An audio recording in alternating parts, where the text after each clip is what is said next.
2022년도에는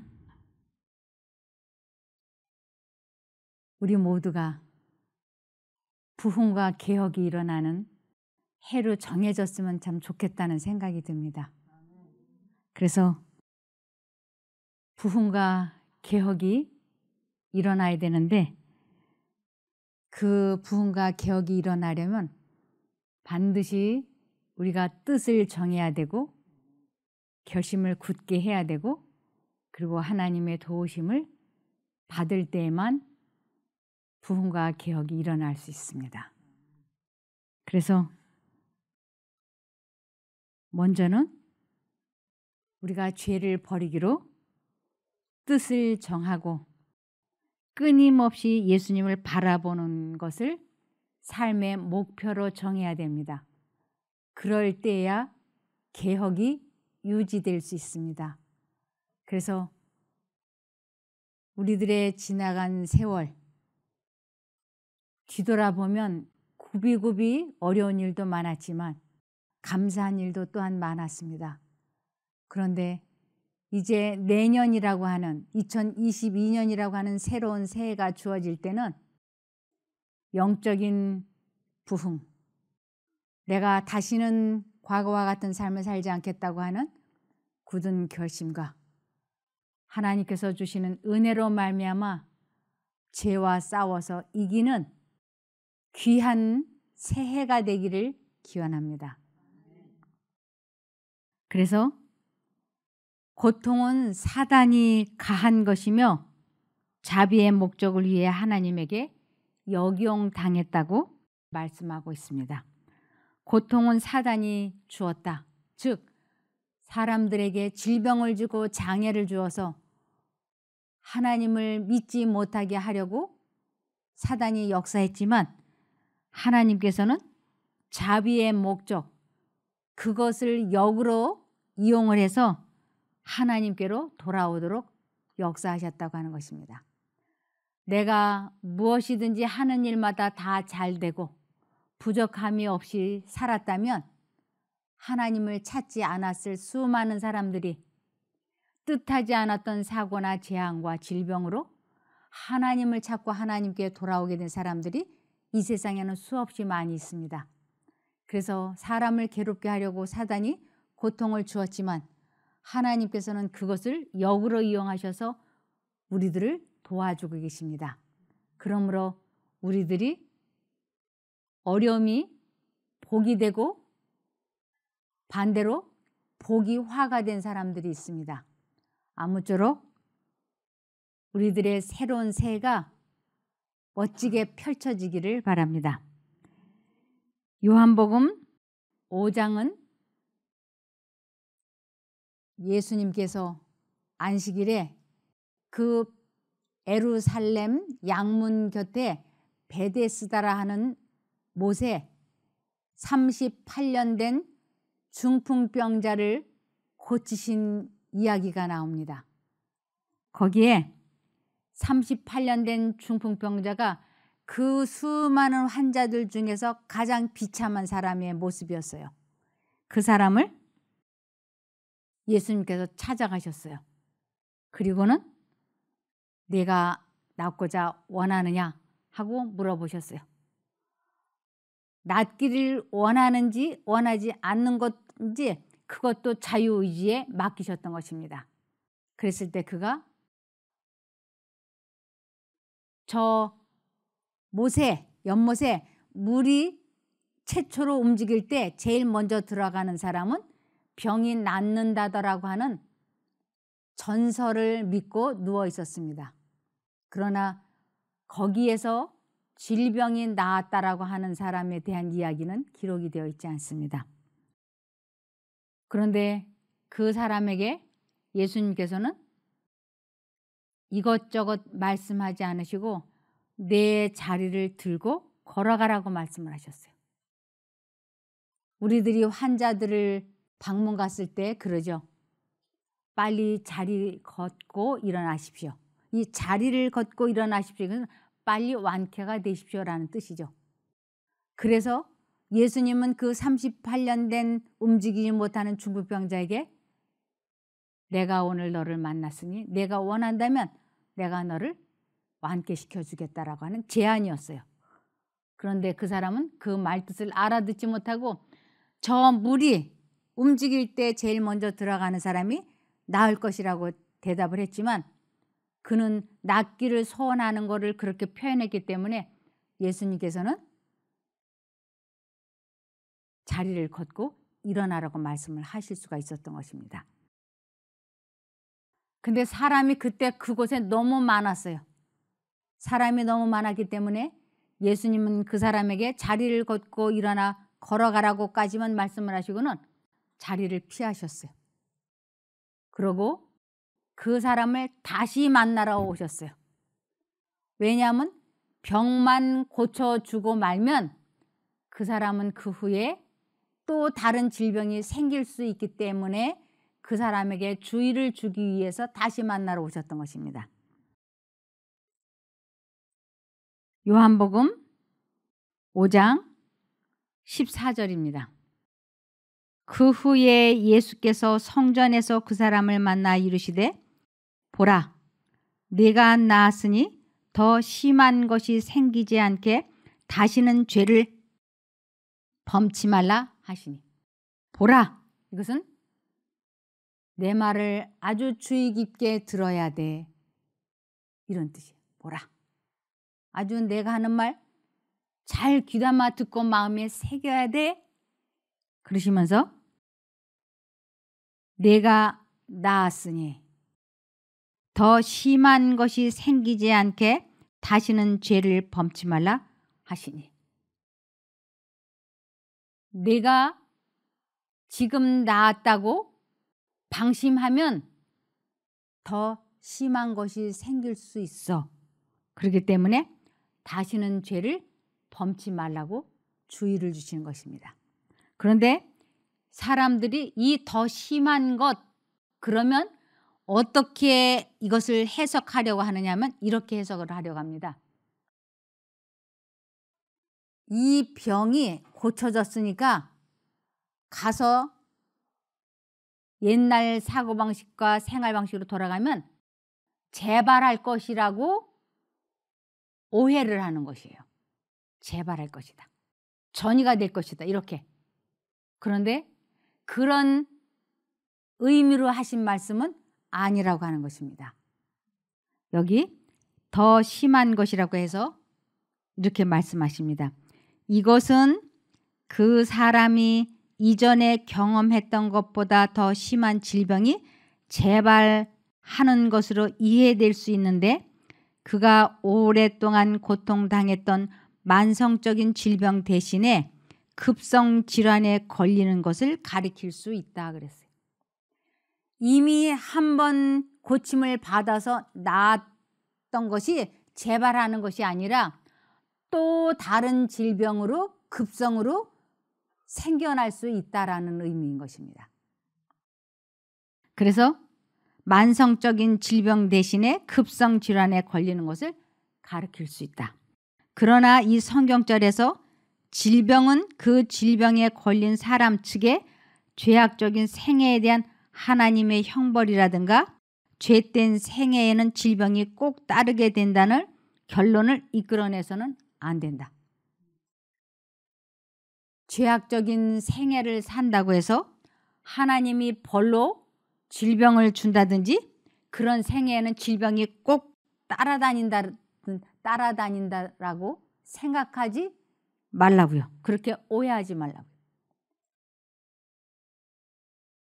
죄악적인 생애를 하더라도 하나님은 벌을 주시지 않는다고 하는 것입니다. 그리고 죄된 생애를 해도 병에 걸리지 않는 사람이 있을 수 있다고 하는 것입니다. 우리 그런 사람 가끔 보죠. 술, 담배를 99살까지 먹고 피워도 짱짱한 사람이 있어요. 또 아주 술, 담배 안 하고 건강을 유지하려고 가진 노력을 다해도 일찍 질병에 걸린 사람도 있어요. 그래서 질병은 하나님께서 주시는 것이 아니고 꼭 죄악적인 생활을 산다고 해서 병에 걸린다라고 말할 수도 없다고요. 그래서 이러한 것을 하나님께서 더 심한 것이 생기지 않게라고 하는 것은 그 고쳐진 것은 고쳐진 것이고 또 다른 질병이 생길 수도 있다. 이렇게 이해하라고 하는 것입니다. 또 여기 가서 다시는 죄를 범치 말라. 이 당부의 말씀을 하셨는데 다시는 죄를 범치 말라라고 하는 말은 죄 짓기를 계속하지 말라라는 뜻이에요. 죄 짓기를. 예수는 그 사람의 마음을 돌려 신체적인 건강으로부터 영적인 건강의 필요로 향하도록 했다. 예수가 그에게 일어나 내 자리를 들고 걸어가라고 명했을 때 그가 나타낸 반응은 신체적인 건강뿐만 아니라 영적인 건강의 시작을 나타내는 믿음의 반응이었다. 먼저 마음이 하나님과 연결이 되면서 치료는 계속적으로 되는 것이에요. 근데 하나님과 분리된 생애를 지속적으로 살면 또 다른 질병이 나타날 수도 있다고 하는 것입니다. 이제 다시는 죄를 범치 말라고 예수가 덧붙인 권고는 그의 지나간 생애는 죄된 것이었으나 이제 그의 죄들이 용서되었음을 암시했다. 내가 너를 용서했으니 이제 가서 다시는 죄를 범치 말라라고 말씀을 하신 것은 죄들이 용서되었던 것을 암시해 주는 것이라고요. 육신의 치료와 죄 용서에는 밀접한 관계가 있음이 중풍병자를 고친 사건 가운데서 잘 드러났다. 그래서 하나님께로 용서함을 받은 사람이 육신의 질병도 치료가 될 수 있다고 하는 것입니다. 또 이 신약 성경에 가서 다시는 죄를 범치 말라고 말씀하신 대목이 두 군데가 있습니다. 하나는 38년 된 중풍병자에게 말씀을 하셨고 또 하나는 정신병 환자에게 말씀을 하셨어요. 요한복음 8장 11절에 보시면 대답하되 주여 없나이다. 예수께서 가라사대 나도 너를 정죄하지 아니하노니 가서 다시는 죄를 범치 말라 하시니라. 이 요한복음 8장 11절은 간음하다가 현장에서 붙잡힌 여자 이야기입니다. 그래서 이 여자가 정신이 올바르지 않기 때문에 간음하다가 현장에서 붙잡힌 거예요. 그런데 다른 사람들이 그 여자를 돌로 치려고 했을 때 예수님께서는 그 여자를 이미 마음에 용서하셨어요. 그러면서 그 여자를 돌로 쳐서 죽이려고 사람들이 자기 나름으로 큰 돌을 가지고 왔어요. 그래서 그 여자는 여기 서 있고 예수님은 이렇게 서 있고 사람들은 그 앞에 줄줄이 서 있었어요.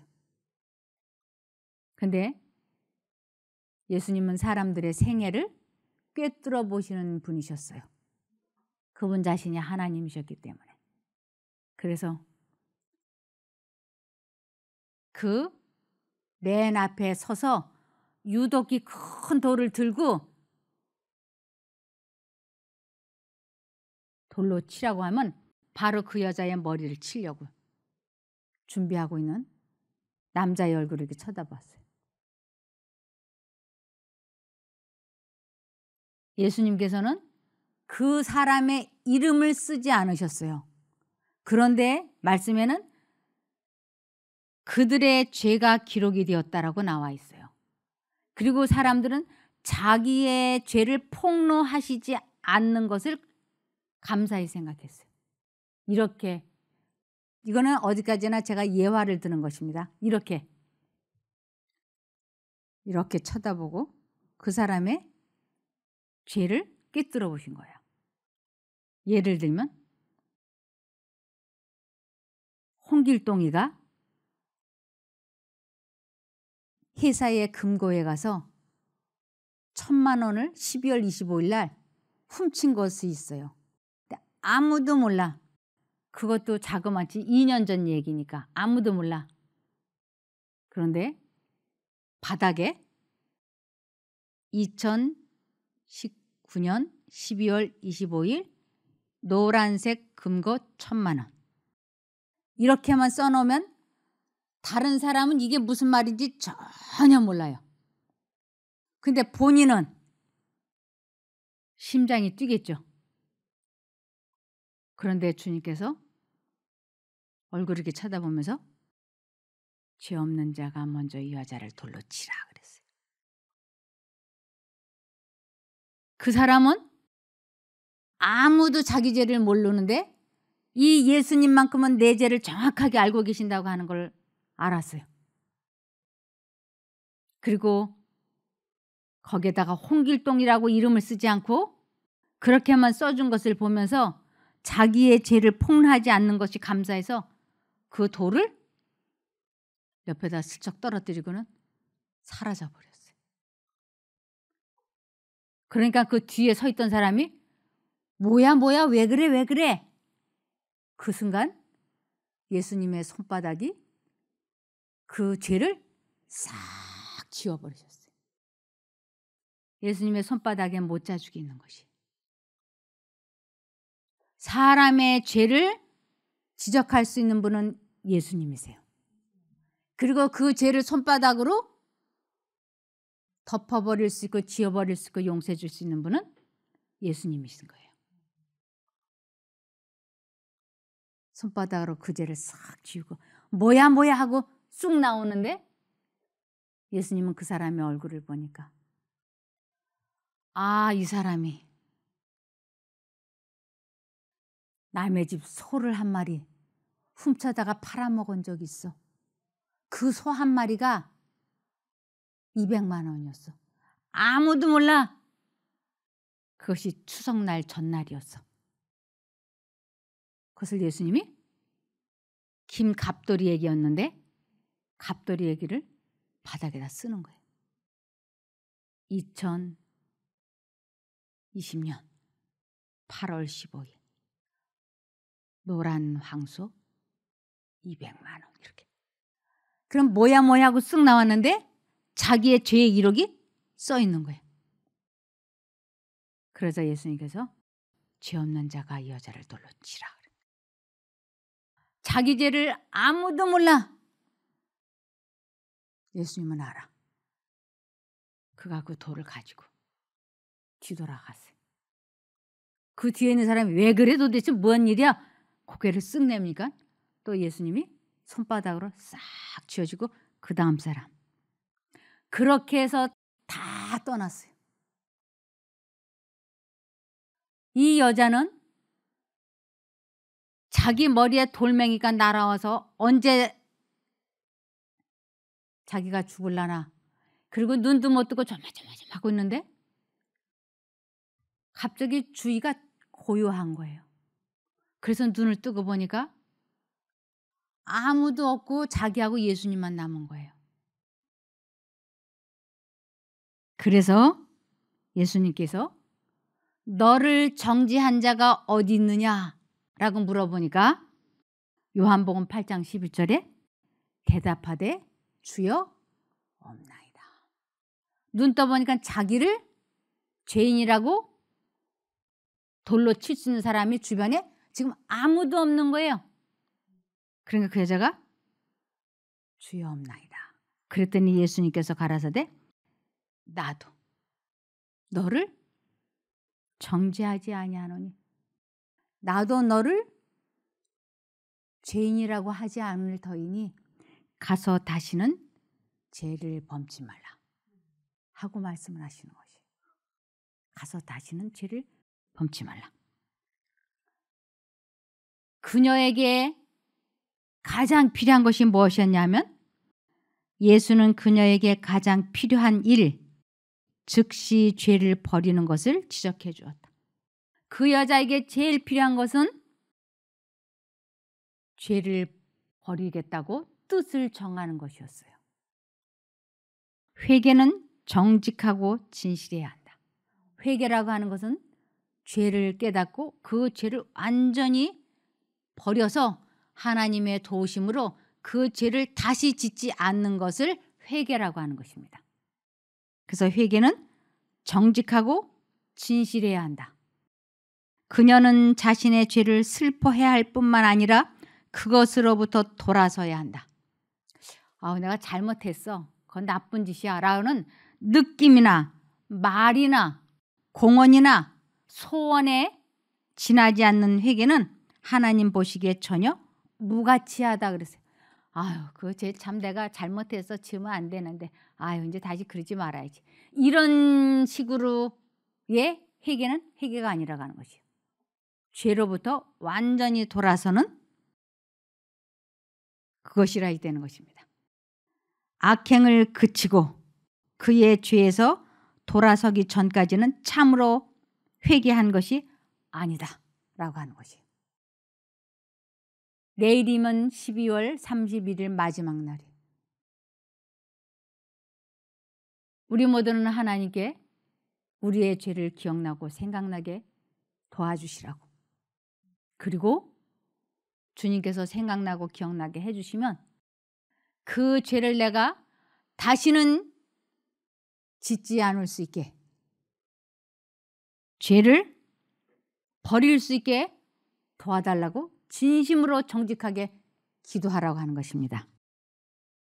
신앙 부흥과 개혁 사업은 성령의 조력을 힘입어 이루어져야 한다. 신앙 부흥, 영적 부흥이라고 하는 것은 죄를 깨닫고 그 죄가 지긋지긋하게 싫어지는 것을 영적 부흥이라 그러고 신앙 부흥이라 그럽니다.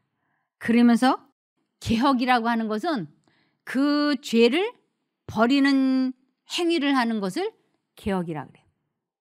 그래서 영적으로 죄를 버려야 된다고 하는 것은 깨달았지만 죄를 버리는 것을 하지 않으면 아무것도 아닌 게 돼버리는 것입니다. 그래서 죄를 깨닫고 버리는 지점까지 가야 회개했다라고 하는 것입니다. 그래서 신앙 부흥과 개혁 사업은 성령의 조력을 힘입어 이루어져야 한다. 신앙 부흥과 개혁 사업은 별개의 것이다. 신앙 부흥과 개혁은 다르다라고 말씀하신 거예요. 죄를 지으면 안 되겠구나. 내가 이제 다시는 이런 죄를 짓지 말아야 되겠다. 나쁘다 하고 깨달았다는 것은 부흥인 거예요. 영적인 부흥, 신앙의 부흥인 거예요.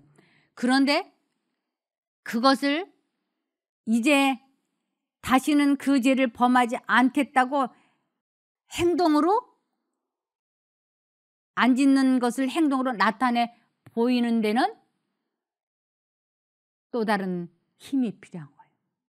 자신과의 치열한 싸움이 존재한다고 하는 것입니다.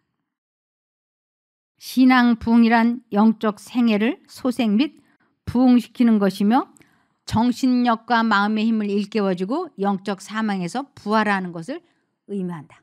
영적으로 죽었던 사람이 깨어나는 것입니다.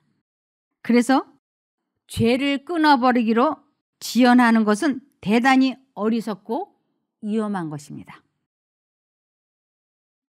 살다가 생명이 사고로 멈출 수도 있고 마음과 몸이 연약해져서 영적인 사물에 집중하는 일이 어렵게 되거나 불가능하게 될 수도 있기 때문입니다. 그래서 머뭇머뭇거리는 것은 궁극적으로는 거절하는 것과 다를 바가 없다고 하는 것입니다. 그래서 우유부단한 것은 무서운 죄성이에요. 우유부단한 것은 아주 그런 죄성입니다. 그래서 영적으로 살기 위해서는 요한복음 5장 25절에 내가 진정으로 너희에게 말한다. 죽은 사람들이, 이것은 영적으로 죽은 사람들이 하나님의 아들의 음성을 들을 때가 오는데 음성을 듣다. 생활의 개혁이 일어나는 것을 의미해요. 생활의 개혁. 영적 부흥과 생활의 개혁이 일어나는 때가 오는데 지금이 바로 그때이다. 지금이 바로. 그리고 그 음성을 듣는 사람들은 살 것이다. 영적으로 살아날 것이다. 그래서 하나님께서는 바로 이런 사람들을 찾고 계신다고 하는 것입니다. 요한복음 4장 23절에 아버지께 참으로 예배하는 자들은 신령과 진정으로 예배할 때가 오나니 곧 이때라. 아버지께서는 이렇게 자기에게 예배하는 자들을 찾으시느니라.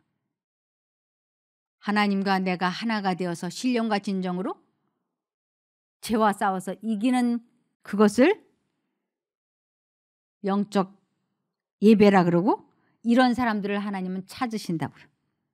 그러므로 고린도후서 6장 2절에 보면 하나님은 내가 은혜의 때에 내 말을 들었고, 이 은혜의 때가 언젠가 회개한 죄인들을 받아들여지는 때, 바로 지금인 거예요. 회개한 죄인들을 받아들여지는 때를 내가 은혜의 때라고 얘기하는 것이야. 내 말을 들었고 너의 기도를 내가 들었고 응답했고 구원의 날에 너를 도와주었다라고 말씀하셨습니다. 이 구원의 날이 언제인가? 은혜의 기간에 하나님의 빛이 머물고 있는 때, 자비의 시간이 아직 끝나지 않았을 때, 지금 우리들에게는 은혜의 시간, 자비의 시간이 주어지고 있는 것이에요. 그러나 이것이 언제 끝날지 우리는 모르는 것입니다. 머뭇머뭇하고 미루는 동안에 내가 죽을 수도 있고 내 마음이 하나님을 믿지 않게 돌변할 수도 있는 것입니다. 그래서 하나님은 내가 은혜의 때에 내 말을 들었고, 내 말을 들었다는 것은 너의 기도에 응답하였고 구원의 날에 너를 도와주었다라고 말씀하셨습니다. 바로 지금이야말로 은혜를 받을 만한 때이며 구원의 날입니다. 지금 하나님의 뜻에 순종을 하겠다고 결심을 하고 그리고 개혁의 날들로 시작을 하라고 하는 것입니다. 그래서 개혁이 따르지 않으면 참된 회개가 아니다라고 말씀을 하셨어요. 내가 죄를 지은 것을 슬퍼하고 통곡을 하고 울부짖고 깨닫는다 할지라도 개혁이 따르지 않으면 참된 회개가 아니다라고 말씀을 하시는 것입니다. 그러므로 이사야 55장 7절에 악인은 그 길을, 악인은 그 길이라고 하는 것은 사단이 이끄는 대로 사는 삶을 길이라 그래요. 악인의 길. 그래서 악인은 그 길을, 불의한 자는 그 생각을 버리고, 사단이 주입시키는 생각을 버리고 여호와께로 돌아오라. 그리하면 그가 긍휼히 여기시리라. 우리의 하나님께로 나오라. 그가 널리 용서하시리라. 그러므로 우리 모두는 모든 불결한 생각은 심령을 더럽히며 도덕심을 해치고 성령의 감화를 소멸시키는 경향이 있다. 이 생각은 영적 통찰력을 어둡게 하여 사람으로 하나님을 바라볼 수 없게 만든다. 주께서는 회개하는 죄인을 용서하실 수도 있으시며 또한 용서하시는 것이 사실이다. 그러나 용서를 받을지라도 그 영혼은 큰 상처를 받을 것이다. 영적 진리를 분명히 식별하기를 원하는 자는 모든 불결한 말이나 생각을 피해야 한다. 우리가 크게 죄를 짓고 용서를 받을 수 있어요. 그러나 용서를 받았다 할지라도 다른 사람들이 저 사람 옛날에 창기였다고, 저 사람 옛날에 큰 도둑질 했다고 이렇게 말할 때 상처를 받을 수 있지 않습니까? 그래서 여기 용서를 받을지라도 그 영혼은 큰 상처를 받을 것이다. 영적 진리를 분명히 식별하기를 원하는 자는 모든 불결한 말이나 생각을 피해야 한다고요. 그래서 무엇보다도 잠언 4장 23절에 그 무엇보다도 내 마음을 지켜라. 여기서부터 생명의 샘이 흘러나오기 때문이다. 내년에는 내 마음과 생각을 지키겠다고 굳은 결심을 하셔서 훌륭한 개혁이 이어지는 2022년이 시작되기를 기원하며 말씀을 마치겠습니다. 기도할까요? 하늘에 계신 아버지 하나님, 올해도 주님께서 저희들을 보호하여 주심으로 무사히 한 해를 잘 보내었습니다. 이제 새롭게 새해가 시작되려고 합니다. 주님, 저희들이 마음을 지키고 영적 부흥과 생활의 개혁이 지속적으로 일어날 수 있게 도와주시옵소서. 구원을 이루는 저희가 되게 도와주시옵기를 예수님 이름으로 기도합니다. 아멘.